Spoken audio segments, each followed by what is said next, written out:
edition of Take It or Leave It. I'm your host, BJ, aka B Jizzle. Don't forget to hit me up on the Instagram at BJ0365 on your Instagram now. But for real, I want to get into first the election. Not gonna spend much time on it. Whoever you voted for, you voted for. Just everybody be safe and let the whole process play out. Ain't much for me to say till December.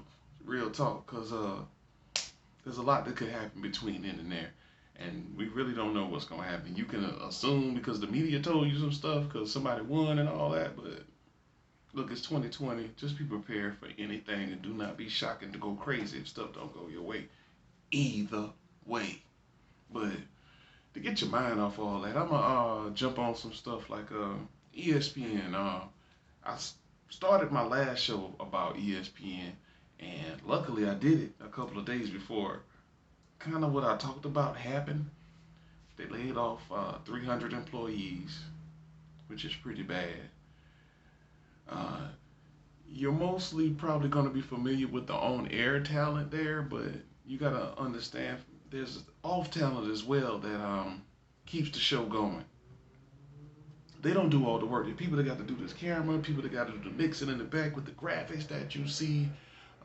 There's people that has to direct these people to do whatever, and there's a lot that goes into making a show, in a production, being a producer or executive producer.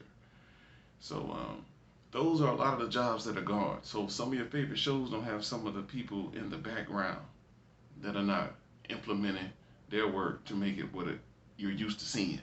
So don't look for the same quality. Minus 300 people, you know. And one of the people that caught my attention when I saw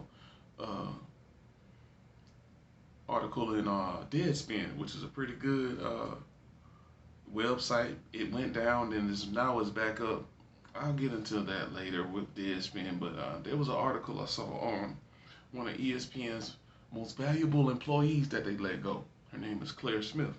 Now, this woman is the first beat writer in Major League Baseball history, and she is also the first sports writer as a female inducted into Cooperstown, which is the Major League Baseball Hall of Fame. And she's African American. This is one of the most important people that they had employed, and they just, you know. So a lot of people that actually do writing in the articles that you see are let go, and they're very important people. Not only it should be the ESPN, but to sports as a whole. And they're very key figures in our society. So a lot of articles you may read, you may not know or even pay attention to the people that write them, but there's some very important people, and they came through on some in another era like she did, starting in the early '80s, I would say, with the MLB, then progressing. I think she did the New York Yankees, if I'm not mistaken. I got to do some more research on her, but the more I find about her, she's more interesting to me, and she's laid back, natural, short hair, just got a homely smile to her, and looks like she's filled with a lot of information. And I would love to have an interview with her, but she was one of the people that was let go. And like I said last week, man, ESPN is on a sinking ship, as you can see. That's happening in real time. One of the people they let go probably earlier than that I just saw myself on TV was Will Kane. Like a year ago, he was like a big staple.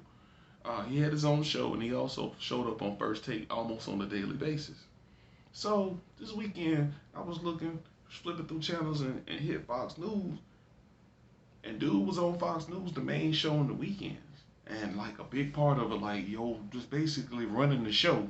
Not saying he running the show, but he's a big part of it. And he went from ESPN to that. That's like, yo, okay. So that also cemented pretty much what I thought last week when I saw that. So he's over there, and I'm pretty sure there are a lot of people that I'm not paying attention to, because there's so much to try to keep on top of, man. Especially right now going on with the elections and everything. But yeah, man, Will Kane's over there at Fox News. Whether I agree with him or not, he brought a different side to First Take that I didn't agree with all the time, but I know a large segment of the population felt the same way.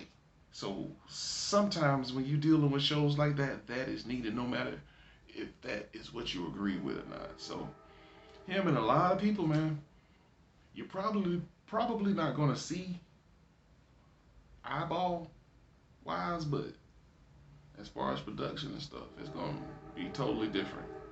Train going on, sorry, hood like how we do it. Anyway, yeah, everybody know what it is. Moving on from that, I want to get on to something that's real near and dear to my heart lately. Well, really, over the last 10 to 15 years, it's been this situation where these rappers killing each other, getting into confrontations where they lose their life. Um, One that's making me get to this is pretty much the situation that happened downtown with King Von this weekend.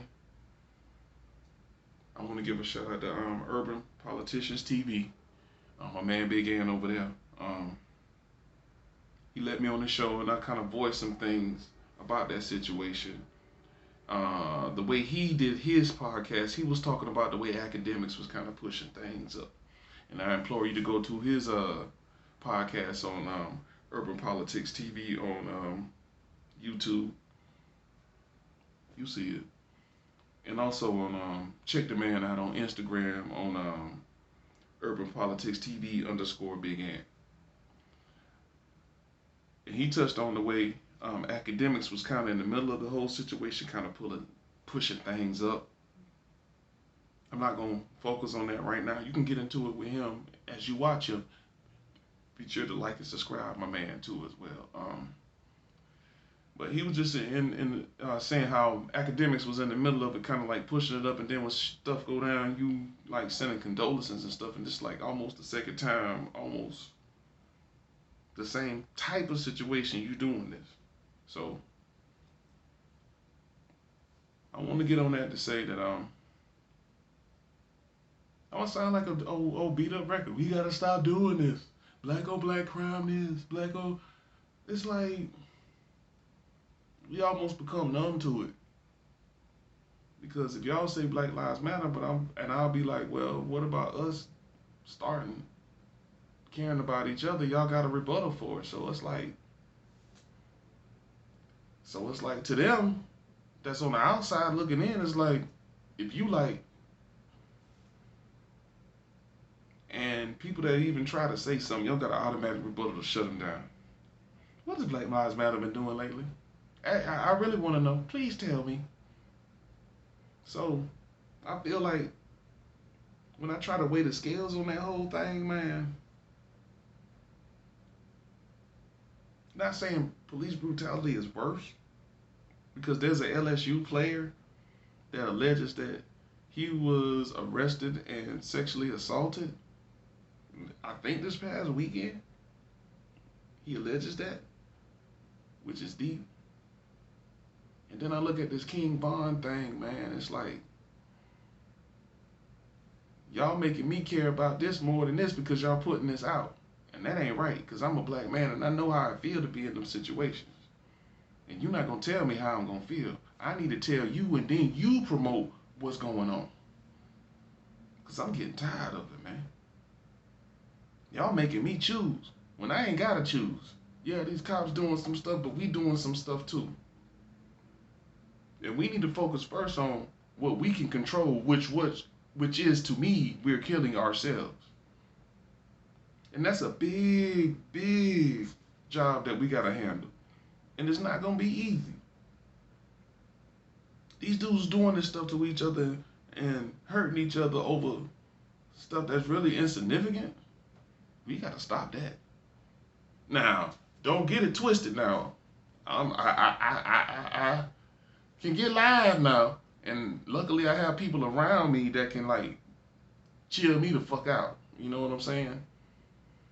And I understand y'all be in certain situations that you just get live and ain't nothing about to stop you. But I guess one thing I can suggest to y'all youngers out there that getting it like that, Have somebody older in your clique or your crew or whatever to kind of have that they done been through what you done been through and got a different view of life and everything. So if something jump off like that, they can step in there and be like, yo, this ain't the time. It ain't even worth it right now. You about to lose all this or your life. Then what you gonna do? And what the people around you gonna do? Because what I saw when that dude got hit up, there's surveillance video from his house that his own people supposedly is taking all the stuff out the house. I don't know, but these the streets, man. And the rules do not apply no more that used to apply that I knew. Anything goes pretty much. There used to be, ain't nobody beefing on the weekend. Nobody, well, really, most places, nobody beefing on Sunday. If y'all get it live all through the week, Sunday, all bets off. It done went from that out the window, the chick getting shot out the window, the kids getting shot out the window, and you got these people looking up to you. I ain't talking to you, I'm talking to y'all. It's getting stupid. You can complain about what other people doing, how you getting holding back. How are we holding ourselves back? It's getting old. It's getting so old to the people that actually care about it. It's like beating the drum. So imagine what the people that don't care about it feel. We got to figure out a way to wake ourselves up and get out of this sleeping giant of we got a problem, bam. And trust me, present company included. Because trust me, if it's in the right, I don't know. I'm just glad I have people around me that can hold me down or either calm me down. But rarely those situations happen, and luckily they are around, and that's what y'all need to have, man. That's the most important thing I hope you take out of this episode. Get some older cats around you that have been through life, man. They ain't even got to be in the streets, but they can recognize stuff before it happens. Because I can smell death coming through the door a lot of times. And they can too, because you done played this movie too many times. Y'all just got here. On the real, you just got here. You ain't hit 30, you just got here. No matter how much you think you know and how much you can Google, Wikipedia and all that, it ain't the same as living that thing for real, for real. I'm sorry to tell you, because there are very, very few things that they didn't miss in Wikipedia. They miss a whole lot. That's just like me watching the whole game back in the day, Michael Jordan playing in the playoffs versus the Cavs, hit the shot on Craig Elo. You can watch a YouTube video, you can watch articles, you can read articles on how it went down, but ain't nothing the same as the time and the place how it went down, and the whole world was watching this and knew this dude was gonna get the ball. It ain't the same. You can't recreate that. You need to have somebody to tell you that, to paint a picture for you that's actually personal, not something a broad stroke for the whole world to see. But I'm getting too deep into that. I'm just saying, man, me saying black on black violence and all that, that ain't gonna work. I already know that ain't gonna work. So we need to figure out something else, and y'all help me. You know what I'm saying? Because I am getting tired of this. I'm worried more about this than that damn election, to be real with you. So I'm going to just let that go. In this whole episode, once again, shout out to Urban Politics TV, Kiki Green. Catch her on YouTube as well. She's a beautiful young sister. She kind of reminds me of Candace Owens. You do not have to agree with everything she say, but just listen. You might get some nuggets on some different ideas on stuff. I'm going to holler at y'all later on this week, see what's going on, and then I'm going to watch Monday Night Football. But anyway.